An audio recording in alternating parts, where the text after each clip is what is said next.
Go ahead, introduce yourself, who you help, what you do, all of those good things. I am Irina Shehovsov, and I help women over 40 reclaim their life, dream big, and grow strong by healing them from inside out. I help women who have been in a long-term relationship, who feel like the relationship is over and they don't know how to move forward. They have a loss of identity. They've been somebody else and they don't know who they are anymore. And I do it by healing physical, emotional, mental, and spiritual states of being, so that they can discover inside who they are, what they like, what they dislike, discover their passions, and follow their dreams. I am a best-selling author of 6 books. Last December, I published my first solo book, which is called The Gift Inside, 12 Steps to Heal Unworthiness, Brokenness, and Victim Mentality, so that you can find your happy.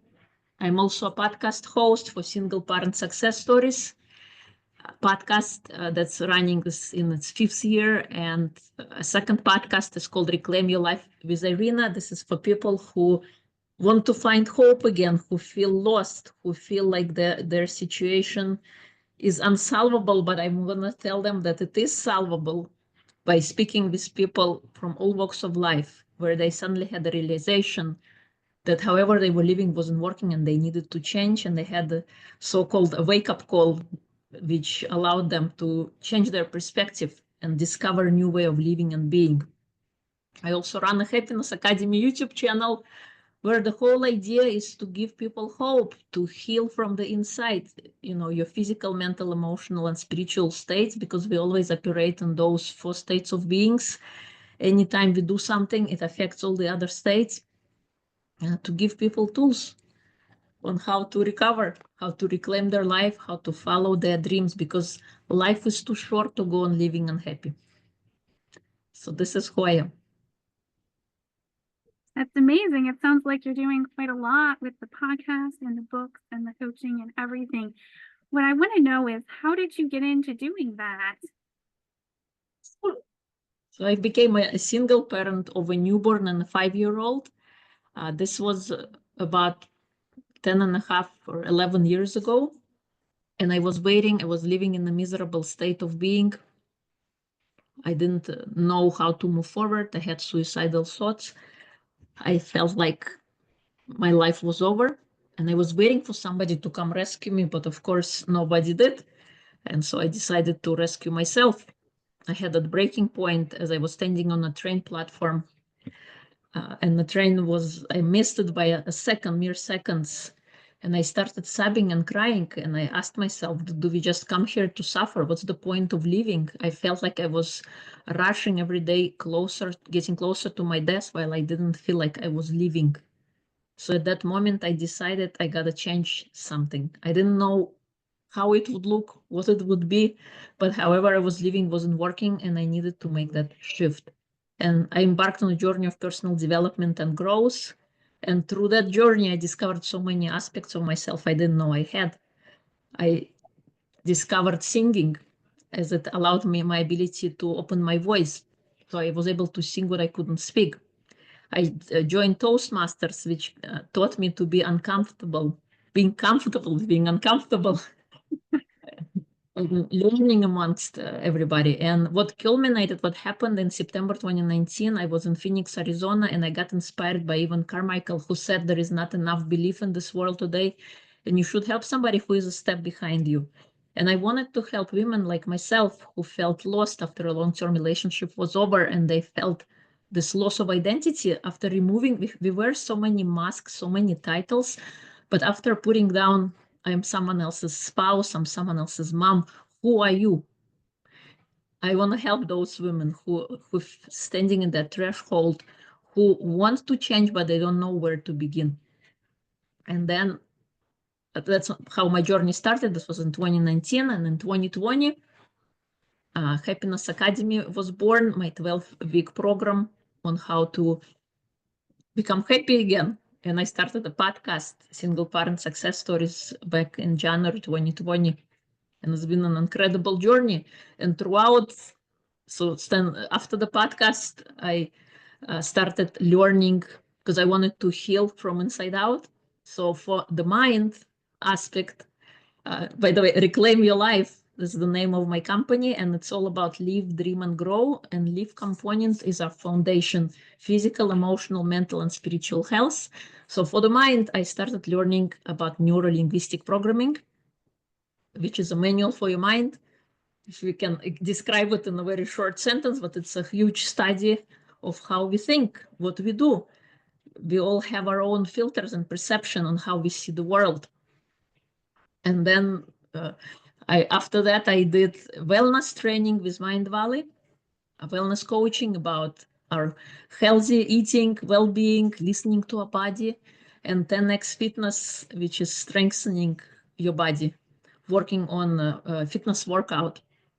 Amazing tool that allows you 30 minutes per week, so 2 workouts, 15 minutes each, that focuses on big muscle groups, that allows you to feel strength, and you become more resilient as a result. Your pains and aches disappear. So that was an amazing experience. And throughout that, creating and learning so much from all these different modalities to be able to help people in those areas. So that sounds like it was quite a journey from going to your low point into being able to do all of that stuff.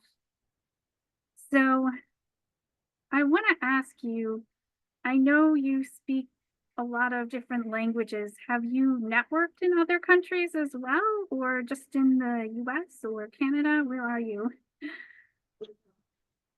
I have not networked in other countries. Well, actually, I'll take it back. I'm part of this community called Serving Circle, which is based in Australia, but I mean, it's in English. The language is still the same language, but yeah. And then there is another community in Ireland that I sometimes visit. But again, it's also in English, so just English-speaking networking so far. Yeah, I was just wondering about that. Is that something you intend to do? I have this idea of, translating my channel and my podcasts into Russian language. Sounds like that would be an incredible way to reach new audiences. Yeah, and maybe also translating my books. That could be also an idea. I have not explored that area yet. Have you invested in yourself in networking groups, coaching, or masterminds? Yes. So back in September 2019, I joined Brandon Bouchard Mastermind, and that kind of opened me up to incredible opportunities and started my journey into this world of coaching, podcasting, public speaking. And then through neuro-linguistic programming, I didn't just take this online course. Now they make it so cheap. People just go online and they just get the certificate. I actually went and I spent over 120 hours. It was the first training. It was online. It was virtual during pandemic. It was 10-day training. And then a second, the master level was in person. This was another 10-day, 5 virtual and 5 in person. And then I attended training certification, and that was 19 days of just working on one thing. Incredible things can happen when we focus on only one thing at a time. You could see such big progress. So there was a lot of investments that I made over the years into myself, because this is all we have. We have ourselves. We have, our personality, our persona, and the more you learn, the better you become. It's like going to school, but you are learning things that they don't really teach you in school. They don't teach you those things in college or in grade school, and those are life things that are so important. And if those things were taught in school, I think we would have much happier society overall. How to process emotions, how to deal with difficult things, how to manage money. Nobody thought about that. In school, we learn all those great things, but when we exit school, the world expects us, or when you will work somewhere, they want us to think outside of the box. and come up with these creative ideas. Meanwhile, for 12 years, you've been drilled into following rules and just, following a certain set of ideas and perspectives. And now you want me to think outside of the box. Well, 12 years, you were killing my creativity and, forcing me to do things that some things that we learn are not even important. We're never going to use them in our life. Yet, why do we learn the things we're never going to use? I don't know. Yeah, I've invested a lot in different stuff as well, starting with learning how to coach, and then learning about marketing and networking and communication and all of those things. So how has the way you network changed over time?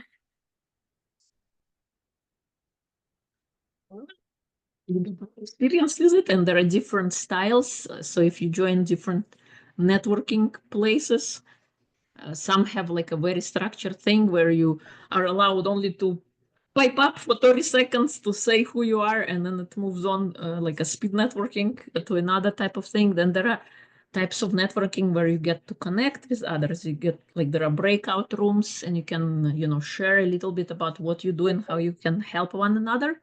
In those type of things, I think they are more beneficial because you get to connect with somebody as opposed to you sitting just waiting for your time to come up.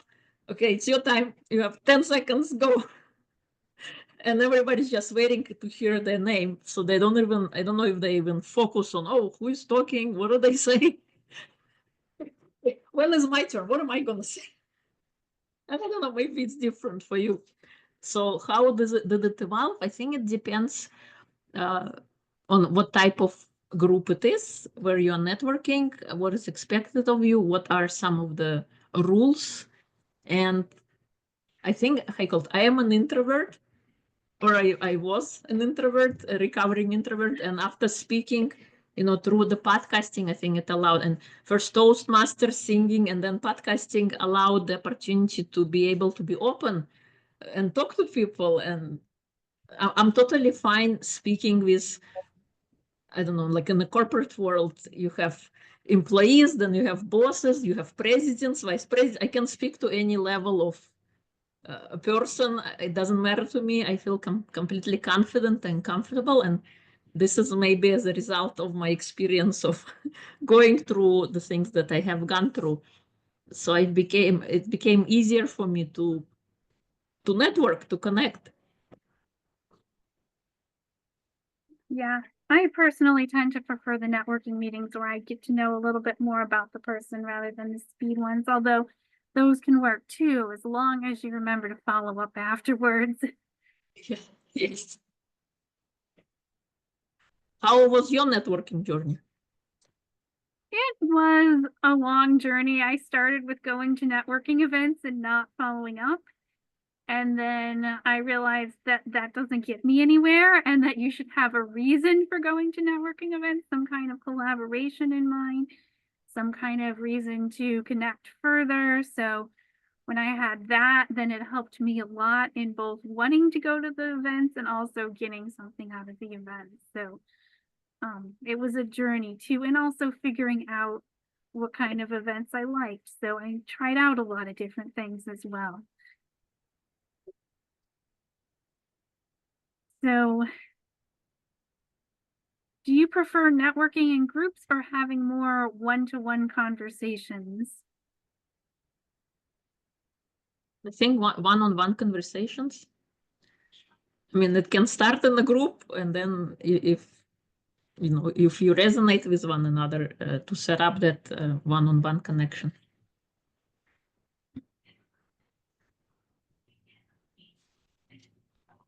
Would you say getting comfortable being uncomfortable is part of the entrepreneurial skill set? Totally. Yes. It's the uncertainty that I think people could thrive in uncertainty. We like predictability. We like to know what will happen.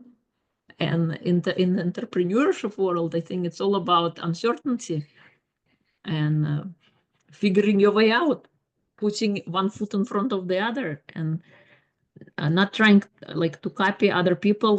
Certain things could work for others and they might not work for you because we are all our own unique personality, and the way we see things could be different from the way other people see things and other people do things, because we have our own perception and our own filters through which we see the world and how we notice things. I'll give you one little example. Let's say you grew up and you loved cats, and cats are nice for you, and it like our future, right? I grew up with cats, and when I talk about them, I feel like a sense of endearment. I feel good about it. But maybe for you, maybe you were scratched when you were a little girl. You were scratched by a cat, and so when I talk about cats, it might be triggering for you because you have a different experience with that particular subject. So one subject, but two different ways of looking at the same subject and having two different set of perceptions and ideas. Like this good thing is threatening. How can you like something like this?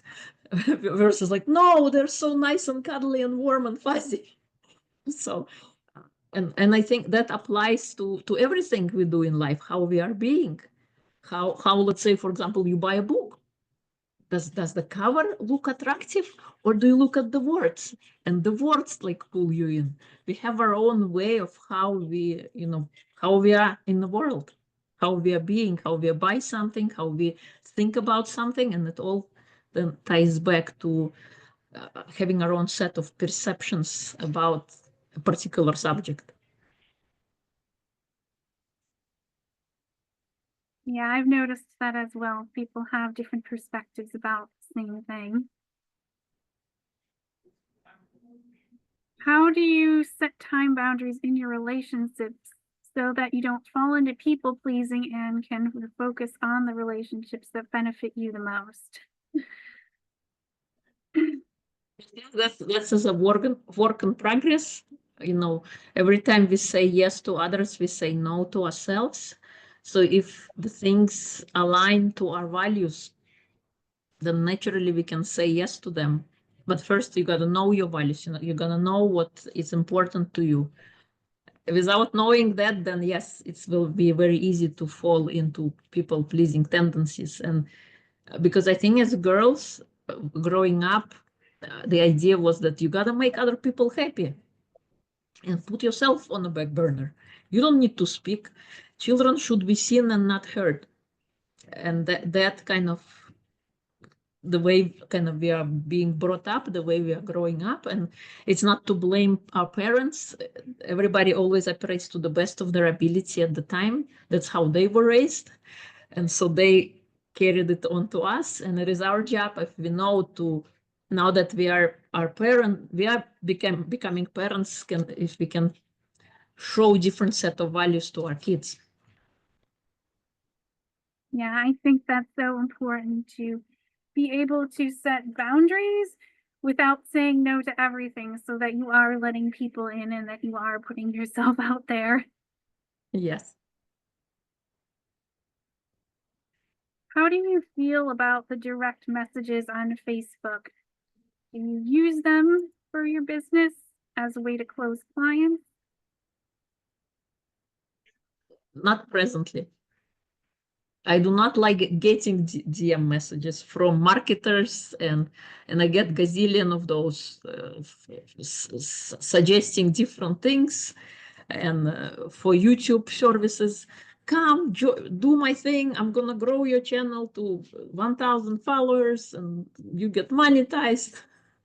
I get discouraged by DMs like that, or people marketing their services without first getting to know me, without just, yeah.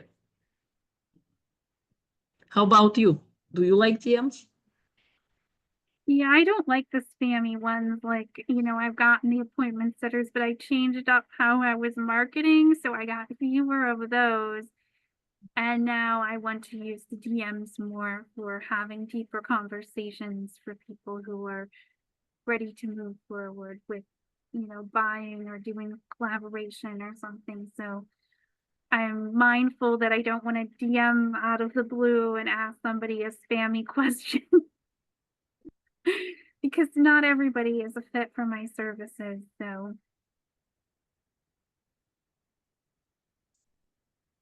what are your thoughts on tapping into your intuition when networking? I think intuition is big, and we oftentimes don't listen to it. Before I didn't listen to it, and now I do. So, how would you say it's different from your emotions in the moment? Well, intuition is that inner knowing that you have inside of you, and emotions can kind of tell you. Emotions are kind of pinpoint signals to tell you if you're navigating in the right direction. When you feel uneasy, when you feel something that doesn't feel right in your body, it is a way for your body to communicate to you that the decision you are making is not aligned with your higher self. Well, And when you I think of and emotions though as being a little different than intuition because, like, if you're feeling upset or depressed about something, your intuition is going to tell you to change things and take a different direction in life, whereas your emotions might be telling you to, do something that's not healthy for you. That's the way I like to put it. no, yeah, I mean, emotions allow us to navigate our journey, our life. Then, yeah, they are not the same. Intuition is one thing, and emotion is something else. Yeah, it took me a little bit to navigate all that because sometimes I was, sometimes my emotions were making it harder for me to tap into my intuition. Mhm. And it really helped when I got past that and realized, I was able to sort it out and say, like, oh, this is why I'm feeling this way. Mhm. Any closing remarks or things you wanted to add? Thank you so much for having me. And if people would like to connect or learn more about me, we're gonna share some links. And I'm running a free 3-day challenge next week, which is about healthy eating, which I'm sharing from my book, The Gift Inside, a second chapter, all about healthy eating. Anything else? Thank you for having me. And my parting words is believe in yourself, no matter what happens. Like you said, your intuition is always there. Your higher self is on the lookout for you.